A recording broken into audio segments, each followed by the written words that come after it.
আসসালামু আলাইকুম ভিউয়ার্স, হেসেল ঘরের আরও একটি নতুন রেসিপি দেখার জন্য আপনাদের সবাইকে আমন্ত্রণ জানাচ্ছি। আজকে আমি আপনাদেরকে একটি বেগুনের ভর্তা তৈরি করে দেখাবো, যেটি তৈরি করতে আপনাদের বেগুন পোড়ানোর কোনো ঝামেলা পোহাতে হবে না। খুব সহজেই কিন্তু এই রেসিপিটি তৈরি করা যায়। আশা করছি রেসিপিটি আপনাদের সবার কাছে অনেক ভালো লাগবে। তাহলে চলুন আর দেরি না করে আমরা রেসিপিটি একবার দেখে নিই। ভর্তা তৈরি করার জন্য আমি এখানে মাঝারি সাইজের দুটো বেগুন নিয়েছি। ভিউয়ার্স, বেগুনগুলোকে আমি ভালোভাবে ধুয়ে নিয়েছি, আর ভেতরে পোকা আছে কিনা সেটাও একবার দেখে নিয়েছি। আর শীতকালে বাজারে অনেক ভালো বেগুন পাওয়া যায়, আপনারা চাইলে যে কোনো বেগুন দিয়েও ভর্তাটা তৈরি করতে পারবেন। এরপরে আমার লাগছে মাঝারি সাইজের দুটি পাকা টমেটো, আর আমি এখানে বড় রসুন থেকে 4 কোয়া রসুন নিয়েছি। ভিউয়ার্স, আমি যেহেতু বেগুনগুলোকে আগুনে পোড়ব না, তাই আমি প্রথমেই বেগুনগুলোকে সমান 4 টুকরা করে কেটে নিব। কেটে নেওয়া হয়ে গেলে আমি বেগুনগুলোকে পানিতে সেদ্ধ করে নেব। বেগুনের টুকরাগুলোকে একটু বড় করেই কাটতে হবে, খুব বেশি পাতলা করে কাটা যাবে না, কারণ আমরা যখন বেগুনগুলোকে পানিতে সেদ্ধ করব পাতলা করে কাটলে গলে যাওয়ার সম্ভাবনা থাকবে। তাই বেগুনের টুকরাগুলোকে একটু বড় বড় করেই কেটে নিতে হবে। এবারে আমি বেগুনগুলোকে সেদ্ধ করার জন্য একটি হাঁড়িতে বেগুনগুলো দিয়ে দিচ্ছি এবং এর মধ্যে 1 কাপের মতো পানি দিয়ে দিচ্ছি, আর দিয়ে দিচ্ছি সিকি চা চামচ পরিমাণে লবণ। লবণ দেওয়ার ফলে বেগুনগুলো তাড়াতাড়ি সেদ্ধ হবে, এবং ঢাকনা দিয়ে ঢেকে বেগুন সেদ্ধ হওয়া পর্যন্ত অপেক্ষা করছি। ভিউয়ার্স, দেখেন পানিটা শুকিয়ে বেগুনগুলো ভালোভাবে সেদ্ধ হয়ে গেছে। আমি অবশ্য মাঝখানে 2 বার উল্টে পাল্টে দিয়েছি, যাতে করে বেগুনগুলো সমানভাবে সব দিক থেকেই সেদ্ধ হয়। এরপরে আমি একই রকমভাবে টমেটোগুলোকে আলাদাভাবে কেটে নিচ্ছি। এবারে আমি প্যানে 1 টেবিল চামচ পরিমাণে সরিষার তেল দিয়ে দিচ্ছি এবং তেলটাকে হালকাভাবে গরম করে নিচ্ছি।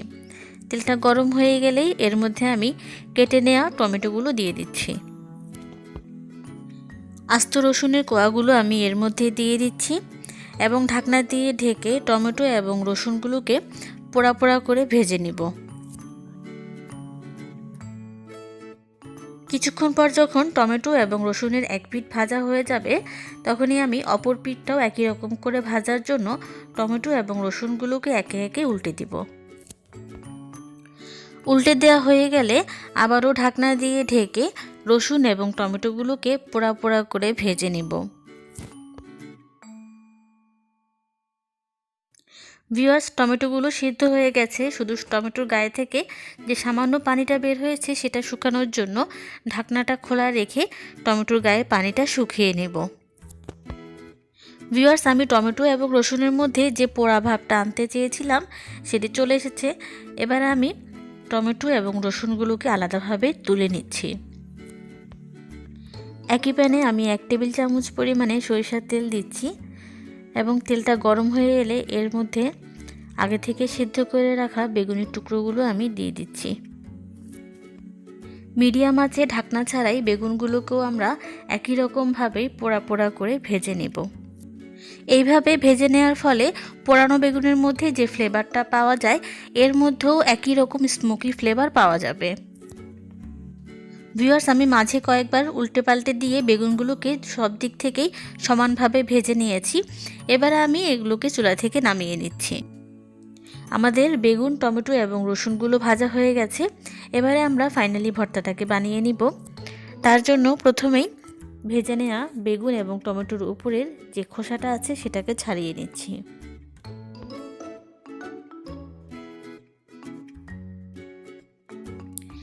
এবারে আমি এই 3টি উপকরণকে হাতের সাহায্যে ভালোভাবে ম্যাশ করে নিচ্ছি।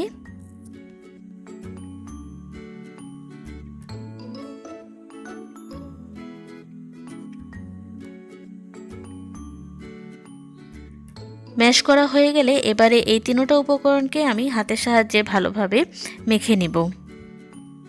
ভর্তাটা তৈরি করার জন্য আমি এখানে বড় সাইজের একটি পেঁয়াজকে এরকম পাতলা করে কেটে নিয়েছি, আর 3টি কাঁচামরিচ আমি কুচি করে নিয়েছি। 2 টেবিল চামচ পরিমাণ ধনেপাতা নিয়েছি। কাঁচামরিচ এবং ধনেপাতা কুচিটা আপনাদের পছন্দ অনুযায়ী অ্যাড করে দিতে পারবেন। এবার আমি সিকি 4 চামচ পরিমাণে লবণ দিয়ে পেঁয়াজ এবং মরিচটাকে ভালোভাবে মেখে নিব। ভিউয়ার্স, লবণটা অবশ্যই আপনারা স্বাদ অনুযায়ী দিয়ে দিবেন।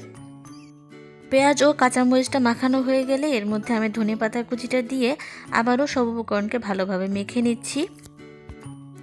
আপনারা চাইলে কাঁচামরিচের পরিবর্তে শুকনো মরিচটাকেও তাওয়ার মধ্যে সামান্য টেলে ভর্তায় ব্যবহার করতে পারেন, এতে করে আপনার ভর্তাটা দেখতে আরও বেশি কালারফুল হবে।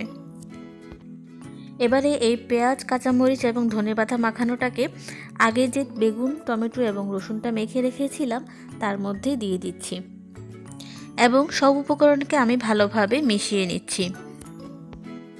আপনারা যদি কাঁচা পেঁয়াজটা খেতে না চান তাহলে একই প্যানে 2 টেবিল চামচ পরিমাণে সরিষার তেল দিয়ে পেঁয়াজ এবং কাঁচামরিচটাকে হালকা ভেজে নিয়েও কিন্তু ভর্তাটা তৈরি করতে পারবেন।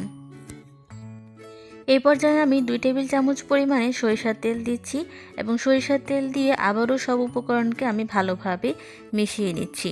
আর মিশিয়ে নেওয়া হয়ে গেলেই কিন্তু আমাদের বেগুন ভর্তাটা একেবারেই তৈরি হয়ে যাবে। আর এর সাথে সাথেই তৈরি হয়ে গেল বাঙালির সুস্বাদু বেগুন ভর্তা। কোনো রকম পোড়ানোর ঝামেলা ছাড়াই কিন্তু সহজেই আপনারা বাসায় এই রেসিপিটি তৈরি করতে পারেন।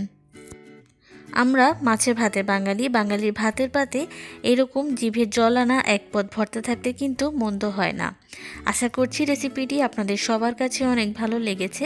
ভালো লাগলে বেশি বেশি করে শেয়ার করে দিবেন আর আমার চ্যানেলটি সাবস্ক্রাইব করতে ভুলবেন না। সবাই ভালো থাকুন, সুস্থ থাকুন, এই দোয়া করছি। আমারও আমার পরিবারের জন্য দোয়া করবেন। নতুন কোনো রেসিপি নিয়ে আবারও হাজির হব, সেই পর্যন্ত আপনাদের সবার কাছ থেকে আমি বিদায় নিয়ে নিচ্ছি। আল্লাহ হাফেজ।